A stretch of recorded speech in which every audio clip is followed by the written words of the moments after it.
Hi my name is Milap Gupta and you are watching me on my YouTube channel English with Milap. दोस्तों आज की इस video में हम सीखेंगे सिंपल सेंटेंस फ्यूचर की कैटेगरी 1 को। अगर आपने मेरी प्रीवियस की 4 वीडियोस नहीं देखी तो प्लीज जाके देखिए, वहां पे मैंने प्रेजेंट की और पास्ट की सभी कैटेगरीज को कवर अप किया हुआ है। आप उनको देखेंगे, बहुत जल्द इंग्लिश सीख सकते हैं। तो चलिए आज का हमारा टॉपिक है फ्यूचर टेंस का। फ्यूचर टेंस की पहचान यानी कि सेंटेंस के लास्ट में आपको मिलेगा होगा, होगी, होंगे। जैसे वह घर पर होगा, राधा वहां होगी, सीता यहां होगी। इस तरह के सेंटेंसेस को हम फ्यूचर टेंस सिंपल सेंटेंस कहते हैं, क्योंकि इसमें सब्जेक्ट के द्वारा अगर किसी काम को ना किया जाए तो वो टेंस हमारा सिंपल सेंटेंस की कैटेगरी में आता है। तो हम सीख रहे हैं फ्यूचर की कैटेगरी 1। सेंटेंस की पहचान है होगा, राइट।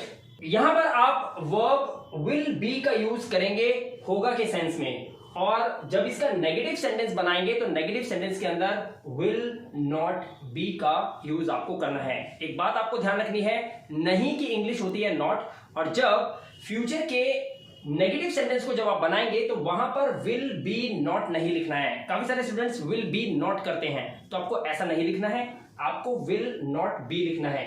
बस सिर्फ इतना ध्यान रखिए, जो नॉट है ना, ये विल और बी के बीच में आपको लगाना है। Correct, okay. अब यहां पर आप देख सकते हैं, यहां पर जैसे कि कई स्टूडेंट्स हैं जो मुझे लगातार फॉलो कर रहे हैं हमारे इस चैनल को। उन्होंने मेरी प्रीवियस जो कैटेगरी की वीडियोस हैं प्रेजेंट की और पास्ट की देखी हैं, तो शायद उनके लिए नया नहीं होगा। लेकिन जो स्टूडेंट्स पहली बार इस वीडियो को देख रहे हैं, तो मैं यहां पर एक बार इस पे फोकस कर देता हूं। A for affirmative sentence, N से है नेगेटिव सेंटेंस जिसमें नकारात्मक वाक्य होते हैं, जिन्हें हम हिंदी में बोलते हैं। नॉट का यूज होता है इसके अंदर, तो देखिए यहां पर आपने विल नॉट बी का यूज किया है। उसके बाद यहां पर है इंटररोगेटिव सेंटेंस, WH फैमिली हो तो लगाएं, ना हो तो आप इस तरह से सेंटेंस को फॉर्मेट कर देंगे। और उसके बाद हमारा होता है नेगेटिव इंटररोगेटिव, या फिर इंटररोगेटिव नेगेटिव, कुछ भी कह सकते हैं। यहां पर WH फैमिली, और उसके बाद यहां पर मेन चीज जो आपको फोकस करनी है वो ये है कि यहां पर आपको नॉट जो लगाना है, ये नॉट सब्जेक्ट के बाद लगाना है। आप देख सकते हैं ये नेगेटिव इंटररोगेटिव सेंटेंस है, राइट। अब यहां पर WH फैमिली ऑप्शन होते हैं, इसमें what, when, who, which, whose, whom, why, how much, how many का यूज होता है। जब WH फैमिली आपकी होगी सेंटेंस के अंदर, तो आप इस तरह से सेंटेंस को फॉर्मेट करेंगे पूरा WH फैमिली लिखने के बाद। अगर इंटररोगेटिव नेगेटिव है तो ये रूल अप्लाई करेंगे, राइट। अब यहां पर हम एक एक करके सेंटेंस की कैटेगरी को पहचानेंगे और सेंटेंस को देखेंगे कि वो किस रूल का है, और उस हिसाब से इसको समझेंगे। तो सबसे पहले हम पहला सेंटेंस लेते हैं। हमारा पहला सेंटेंस है I will be in school tomorrow. इसकी हिंदी क्या होगी पहले देखते हैं। आई मतलब मैं, विल बी मैं होऊंगा कहां होऊंगा, इन स्कूल मैं स्कूल में होऊंगा, टुमारो यानी कि आने वाला कल। I will be in school tomorrow, मैं कल स्कूल में होऊंगा, या मैं कल स्कूल में रहूंगा, ऐसे कह सकते हैं ना। तो इस तरह से आप इस सेंटेंस की हिंदी बनाएंगे। अब जैसा कि आपको पता है मैं कल स्कूल में होऊंगा, ये एक फ्यूचर की कैटेगरी 1 का सेंटेंस है, साथ ही ये एक अफर्मेटिव सेंटेंस है, इसमें नहीं का यूज नहीं है। दूसरी बात, इसमें सब्जेक्ट के द्वारा कोई क्रिया नहीं की जा रही। सब्जेक्ट हूं मैं, मेरे द्वारा क्या स्कूल के अंदर कल कोई काम होगा, नहीं होगा। सिर्फ यहां पर एक स्टेटमेंट है कि मैं कल जब वो समय आएगा, कल का दिन जब आएगा, तो मैं कहां मिलूंगा आपको, स्कूल में, मैं स्कूल में होऊंगा, लेकिन मैं कोई क्रिया नहीं कर रहा। ऐसे सेंटेंसेस हमारे सिंपल सेंटेंस फ्यूचर की कैटेगरी 1 में आते हैं। तो ये सेंटेंस हमारा एकदम क्लियर आपको समझ आ गया होगा। सेकंड सेंटेंस देखिए, शी मतलब वह लड़की, शी विल बी वह होगी, इन अ मीटिंग वह मीटिंग में होगी, एट 7 o'clock यानी कि 7 बजे। एक बात ध्यान रखिएगा, जो बच्चे फर्स्ट टाइम इस वीडियो को देख रहे हैं, मैं यहां पर आपको बता दूं कि बिगिनर्स, जो न्यू लर्नर्स होते हैं या बिगिनर्स होते हैं, उनको थोड़ा सा दिक्कत होती है। जब टाइम लिखते हैं तो उससे पहले हमें यहां पर एट का यूज करना होता है। जब भी आप अपने सेंटेंस के अंदर समय बताते हैं तो समय से पहले एट का यूज अवश्य करें, ये मस्ट है, राइट। शी विल बी वह होगी, इन अ मीटिंग एक मीटिंग में 7 बजे। She will be in a meeting at 7 o'clock, वह 7 बजे मीटिंग में होगी। इस तरह से आप इस सेंटेंस को फ्रेम कर सकते हैं। ये भी हमारा अफर्मेटिव सेंटेंस है। तो हमारा सब्जेक्ट था शी, हमने लगाया, उसके बाद हमने विल बी को यूज करा है, ये देखिए। फिर हमारा ऑब्जेक्टिव पार्ट है इन अ मीटिंग एट 7 o'clock, यहां से यहां तक ये आपका ऑब्जेक्टिव पार्ट है, राइट। अब हम देखते हैं next sentence, we will be हम होंगे, कहां होंगे? एट योर होम, आपके घर पर। हम होंगे एट योर होम, आपके घर पर होंगे। कब होंगे? मंडे को। एक बात याद रखना, ये मंडे वो मंडे है जो मंडे अभी आया नहीं है, जो अभी आएगा। तो हम होंगे आपके घर पर ऑन मंडे। इस सेंटेंस के अंदर हम अगर देखें तो ये अफर्मेटिव सेंटेंस है, इसमें नॉट का यूज नहीं है, ना कोई WH फैमिली है और ना ही इंटरोगेटिव है, इसमें कोई सवाल भी नहीं पूछा गया। तो ये भी सेंटेंस हमारा ऊपर दो वाले सेंटेंस की तरह अफर्मेटिव सेंटेंस ही है। सब्जेक्ट ये रहा वी, हम। उसके बाद विल बी का यूज है, सिंपल आपको यूज करना है विल बी का, क्योंकि हमारी जो वर्ब है वो विल बी होती है सिंपल सेंटेंस फ्यूचर कैटेगरी 1 के अंदर। यहां से लेकर यहां तक आपका सारा ऑब्जेक्ट है। तो क्या हिंदी क्या बनेगी इसकी? हम आपके घर पर होंगे सोमवार को, हम सोमवार को आपके घर पर होंगे। We will be at your home on Monday. Correct. Okay, अब थोड़े से सेंटेंसेस इंटरेस्टिंग आने वाले हैं, बड़े ध्यान से आपको इसे समझना है।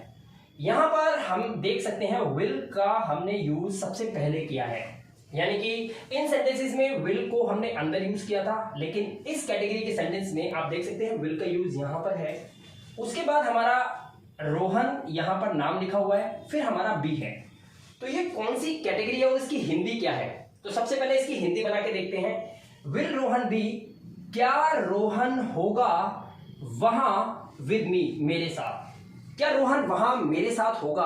अब एक बात बताइए, क्या इस सेंटेंस का आंसर आप हां या ना में दे सकते हैं? बस इतना सा सवाल, इसका आंसर आपको देना है। क्या रोहन वहां मेरे साथ होगा? तो इस सेंटेंस का आंसर हां भी हो सकता है, हां, या फिर आप कह सकते हो नहीं। दोनों ही आंसर करेक्ट हो सकते हैं। तो जब किसी इंटरोगेटिव सेंटेंस का आंसर यस या नो में आप दे सकते हैं, तो वो मैंने आपको अपनी प्रीवियस वीडियो लेक्चर में बताया था कि वो इंटरोगेटिव सेंटेंस होता है।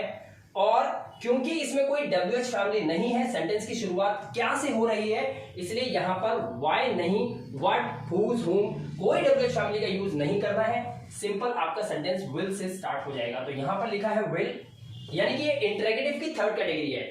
तो विल का यूज हमने किया। उसके बाद हमारा सब्जेक्ट है, सब्जेक्ट इसमें रोहन है, रोहन के बारे में बात हो रही है। मेरे साथ वहां कौन होगा? तो आपका जवाब होगा रोहन। तो रोहन ही हमारा सब्जेक्ट है। तो सब्जेक्ट है हमारा रोहन। रोहन के बाद, सब्जेक्ट के बाद हमने लिखा बी, हमने वहां बी अप्लाई किया है। उसके बाद हमें लिखना है वहां मेरे साथ, तो वो हमारा ऑब्जेक्टिव पार्ट है। हमने यहां पर बी के बाद देयर विद मी लिखा है। और क्योंकि ये एक इंटरोगेटिव है, ये एक सवाल है, लिखते समय लास्ट में क्वेश्चन मार्क का यूज आपको करना होगा। करेक्ट है, बिल्कुल कोई दिक्कत नहीं है। जितना प्रैक्टिस करते रहोगे, जितना आप सेंटेंसेस बना बना के देखते जाओगे, उतना ज्यादा इंप्रूवमेंट आपके अंदर डे बाय डे आप देखोगे इनहैंस हो रहा है। राइट, नेक्स्ट सेंटेंस देखते हैं। हमारे नेक्स्ट सेंटेंस की कैटेगरी को पहचानेंगे। Why will my mother be angry. इस सेंटेंस को थोड़ा ध्यान से देखना, क्योंकि जो न्यू लर्नर्स है, हो सकता है इस सेंटेंस को थोड़ा सा समझने में उनको दिक्कत आ सकती है, लेकिन बिल्कुल भी घबराना नहीं है। धीरे धीरे इंग्लिश को सीखेंगे, बहुत अच्छे से इसको समझेंगे। इनिशियल स्टेज में ऐसे सेंटेंसेस भी आते हैं जिसे देखकर एक बार को हमारा मन करता है कि हम शायद इंग्लिश को गलत सीख रहे हैं, लेकिन ऐसा बिल्कुल भी नहीं है। डीमोटिवेट नहीं होना है, बड़े ध्यान से आराम से समझना है और सीखना है। वाई का यूज हम करेंगे। क्यों करते हैं वाई का यूज? क्योंकि हमारा ये इंटरोगेटिव सेंटेंस है और इसका आंसर हम हाँ या ना में नहीं दे सकते। यहां पर हम इसको देखेंगे, हमने वाई का यूज किया है। हिंदी को समझते हैं। Why will my mother be, मेरी माँ क्यों होगी या मेरी माता जी क्यों होंगी। एंग्री मीन्स गुस्सा।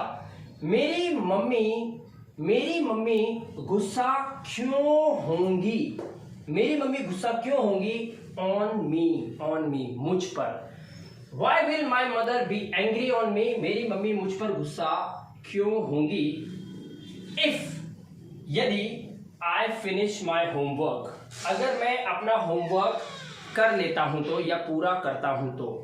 अगर मैं अपना होमवर्क पूरा कर दूं तो मेरी मम्मी मुझ पर गुस्सा क्यों होंगी। ये एक सेंटेंस है। तो यहां पर इस कॉम्बिनेशन को आप अभी छोड़ देते हैं, इसको नहीं समझते, इसको रोक देते हैं। सिर्फ इस सेंटेंस पे फोकस आपको करना है अगर आप न्यू लर्नर है तो। Why will my mother be angry on me. अब इसको समझते हैं। क्योंकि ये एक सवाल है तो हमें यहां पर लास्ट में क्वेश्चन मार्क लगाना होगा, पहली बात। दूसरी बात, हमने इसका फॉर्मेशन कैसे किया है, सेंटेंस को कैसे बनाया है, उसको समझते हैं। पहले ये बताइए, क्या इसका आंसर आप हाँ या ना में दे सकते हैं? अगर मैं पूछूं मेरी मम्मी मुझ पर गुस्सा क्यों होगी अगर मैं अपना होमवर्क कर दूं, तो इसका आंसर हाँ हो सकता है या ना हो सकता है? नहीं। इसमें वाई पूछा गया है। वाई में आप एक रीजन बताते हो कि why it happened, why is this going to be happen, ये होने क्यों जा रहा है, ये ऐसा क्यों हुआ, तो इसमें आपको बताना होता है क्यों होगी मेरी मम्मी गुस्सा मुझ पर अगर मैं होमवर्क पूरा कर लूं, तो इसका आपको जवाब देना होगा। तो ऐसे सेंटेंसेस को जिसमें आपको पूरा आंसर देना हो, ना तो आप यस लगा सकते हैं ना नो लगा सकते हैं। तो ये क्या कैटेगरी हो गई? ये हमारी इंटरेगेटिव सेंटेंस की WH फैमिली की कैटेगरी है जिसमें वाई का यूज किया गया है। अब इस सेंटेंस को समझते हैं। वाई लगाया सबसे पहले हमने WH फैमिली, क्योंकि क्यों बोला हुआ है सेंटेंस के अंदर। उसके बाद हमारा विल का यूज है, यहां पर हमने विल यूज करा है क्योंकि गुस्सा जो होंगी वो कौन होगी जो मुझ पर गुस्सा होंगी? मेरी मम्मी होंगी जो मुझ पर गुस्सा होंगी। मुझ पर गुस्सा कौन होगा? मेरी मम्मी। हमारा सब्जेक्ट है जो गुस्सा होगा। तो वाई विल माई मदर, ये देखिए माई मदर। उसके बाद हमने बी का यूज करा है, बिल्कुल बी यहां से उठाया और वहां पर लगा दिया। वो देखो, ये देखो बी लगा हुआ है। बी के बाद हमारा ऑब्जेक्ट क्या है? ऑब्जेक्ट ना हमारा सारा है। क्या है? एंग्री ऑन मी, मुझ पर गुस्सा, ये हमारा ऑब्जेक्टिव पार्ट है। उसके बाद जो हमने इफ लगा के जो सेंटेंस को बनाया है, ये भी ऑब्जेक्टिव पार्ट में ही आ सकता है, आप कह सकते हो इसको। तो इस तरह से इस सेंटेंस को आपने यहां पर ऐसे फॉर्मेट किया हुआ है, राइट? ओके, नेक्स्ट सेंटेंस थोड़ा सा इंटरेस्टिंग सेंटेंस है। नेक्स्ट आप बड़े ध्यान से देखिएगा इसको। यहां पे लिखा है विल यू नॉट बी। देखो आ गया ना नॉट। मैंने अभी आपको थोड़ी देर पहले वीडियो शुरू होते ही मैंने आपको एक चीज बताई थी। मैंने कहा था विल और बी के बीच में नॉट होगा, राइट? लेकिन जब आप इंटरेगेटिव की बात करें तो यहां पर सब्जेक्ट और बी, ये देखें विल सब्जेक्ट बी इस तरह से। लेकिन यहां पर आप देख सकते हैं विल यू नॉट बी का यूज किया गया है। इसका मतलब है ये हमारा नेगेटिव और इंटरेगेटिव है। हिंदी बना के देखते हैं। विल यू नॉट बी, क्या तुम नहीं होंगे? क्या? इन 2080 अलाइव। अलाइव मतलब होता है जीवित होना। तो यहां पर क्या सेंस बनी? Will you not be alive, क्या तुम 2080 में, सन 2080 में जिंदा नहीं होंगे, अलाइव नहीं होंगे। इस तरह से इसका सेंस बनेगा। तो अब मैं पूछ रहा हूं आपसे कि क्या आप 2080 में नहीं रहेंगे, या क्या आप सन 2080 में नहीं होंगे, जिंदा नहीं होंगे? तो इसका आंसर हाँ या ना में आ सकता है, बिल्कुल आ सकता है। हाँ होगा या नहीं होगा, दोनों में आंसर आ रहा है, यस में भी और नो में भी। लेकिन यहां पर क्या भी लगा हुआ है और यहां पे नॉट का यूज भी है, यानी कि ये एक इंटरेगेटिव सेंटेंस है और प्लस नेगेटिव भी है। तो जब नेगेटिव इंटरेगेटिव या इंटरेगेटिव नेगेटिव कुछ भी कह लो, जब ये सेंटेंस में इंटरेगेटिव भी हो और नेगेटिव भी हो, लेकिन इसका आंसर हाँ या ना में हो सकता है, तो इसलिए हम ये इंटरेगेटिव नेगेटिव सेंटेंस है, WH फैमिली का यूज ना करते हुए हम यहां से इस सेंटेंस को फॉर्मेट करेंगे will say. Will you not be.